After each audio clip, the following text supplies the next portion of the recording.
Naalala mo ba yung sinabi sa'yo ni Idol Rafi na may ibibigay siya sa'yo? Meron nga ho, sabi ko, ama na sa akin ng 2,000 malaan. Naku, 2,000 lang tatay ang hinihingi mo kay Idol. Oo, sabi, 30,000 daw, yun ang narinig ko sa kanya.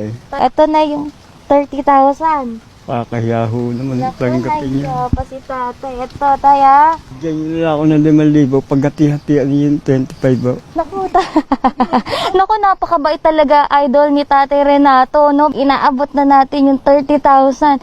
Paghatian pa daw namin yung 25K. Naku, tay, ito po, para sa inyo po talaga to. Hawakan po ninyo, tay. Amang banal, maraming salamat po. Hindi po ninyo kung pinababayaan sa kalagayan kong ito. Bagamat ako'y nagkukulang at nagkakasala sa iyong banal na pangalan. Ngunit ako'y binibiyayaan mo pa, Amang banal.